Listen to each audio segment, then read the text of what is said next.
Nah, bangsa Spanyol dari benua Eropa.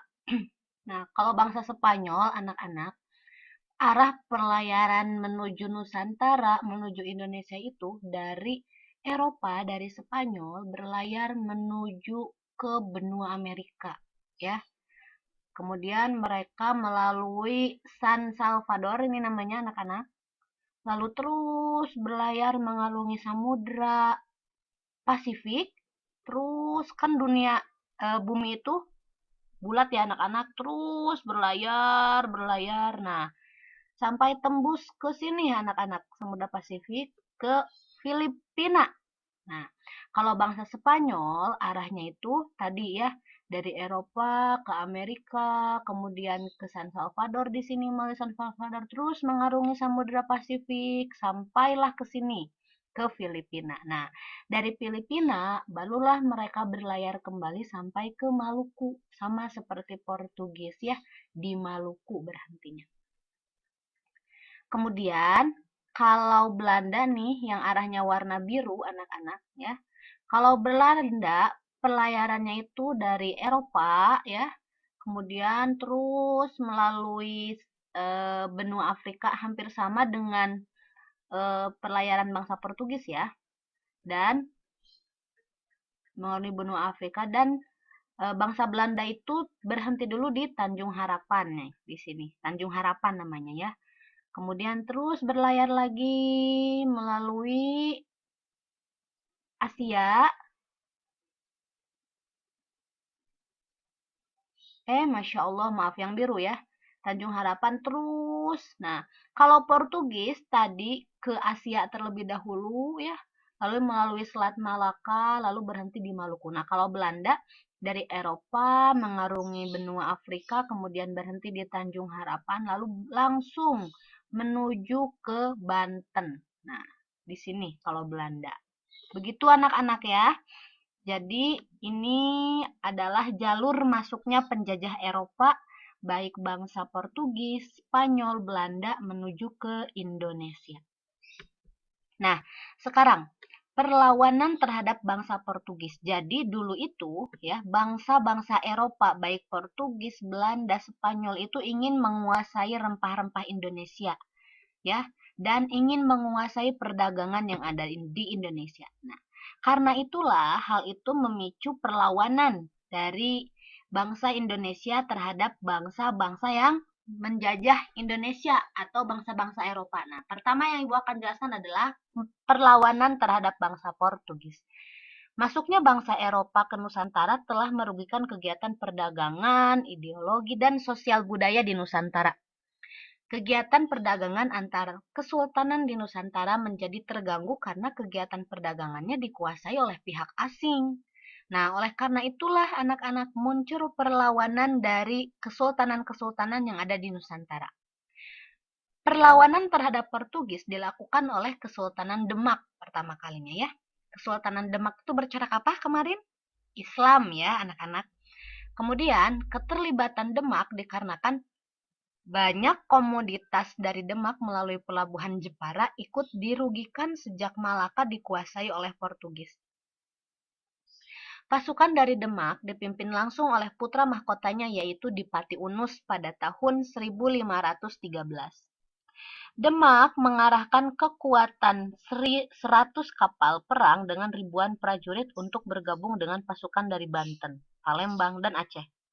Namun oleh karena faktor jarak yang begitu jauh, ya, dulu itu belum ada alat komunikasi, kemudian jaraknya juga jauh sehingga menyusah mempersulit kegiatan komunikasi antar daerah, baik Demak, Banten, Palembang, dan Aceh karena jaraknya jauh.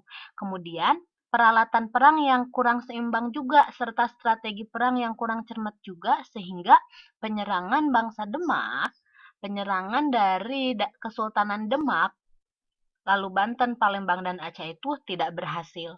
Perlawanan terhadap Portugis juga dilakukan oleh Kesultanan Aceh pada tahun 1547. Aceh melakukan penyerangan pertama kali terhadap kedudukan Portugis di Malaka. Yang tadi Ibu jelaskan ya, di petanya ada di Selat Malaka. Kemudian Portugis mendapat bantuan dari Kesultanan Johor sehingga pasukan Aceh terpaksa menarik pasukan dari Malaka. Johor itu ada di Malaysia ya anak-anak. Jadi tadi kata Bu Muti, Nusantara itu dulu itu belum ada Malaysia, belum ada Indonesia, namanya itu masih Nusantara.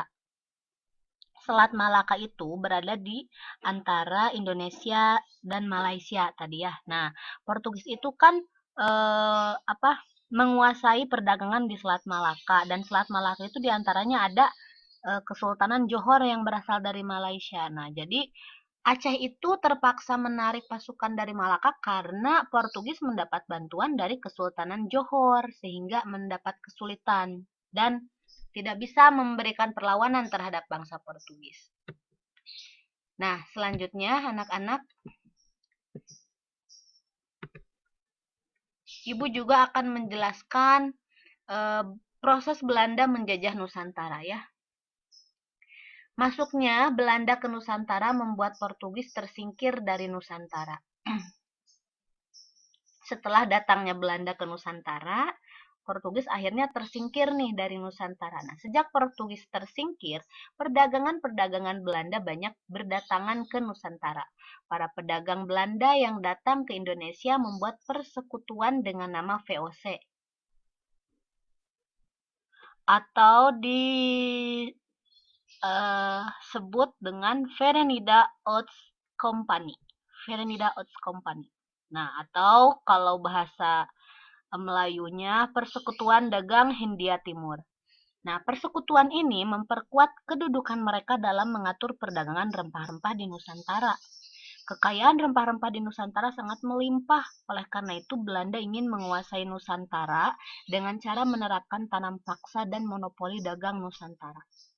Tanam paksa adalah memaksa petani untuk menanam tanaman perdagangan seperti tembakau, tebu, karet, coklat, kopi, dan lain-lain. Nah, tanaman ini diatur oleh VOC agar tidak melimpah di pasaran. Pengaturan tanaman ini bertujuan untuk menstabilkan harga agar tidak merosot sehingga harga tersebut menguntungkan VOC. Tetapi yang dirugikan siapa? Yang dirugikan adalah petani dari bangsa Indonesia. Nah, selain itu, hanya pedagang Belanda saja yang boleh membeli hasil bumi dari Nusantara atau dari Indonesia dengan harga yang telah ditentukan. Nah, oleh karena itulah, masyarakat pada saat itu sangat menderita. Akhirnya, hampir semua daerah melakukan penjajahan terhadap Belanda atau perlawanan terhadap Belanda.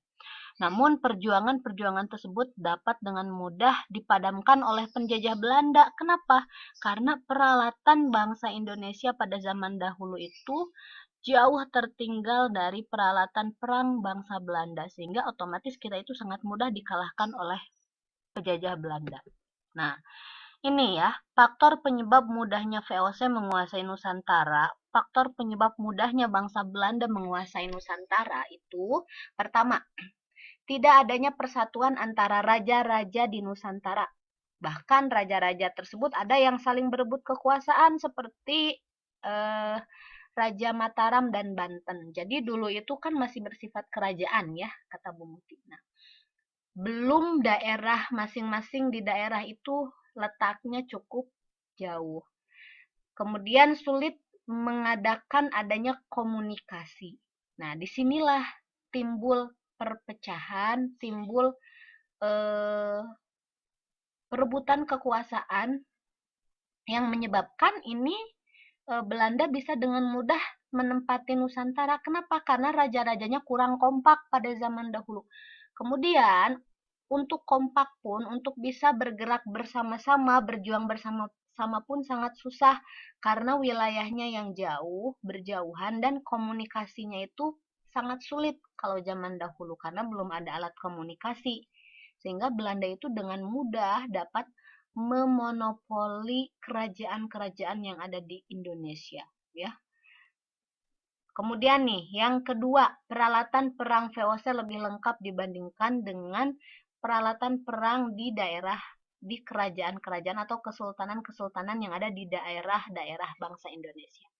Kemudian yang ketiga yaitu VOC menjalankan politik adu domba. Nah, jadi dulu itu diadu domba nih antara kerajaan A dan kerajaan B. Contohnya di sini antara kerajaan Mataram dan Banten. Itu tadi adu domba sama VOC. Misalkan nih, VOC ke Mataram bilang Banten itu gimana gitu, ingin menguasai ini, ingin menguasai ini.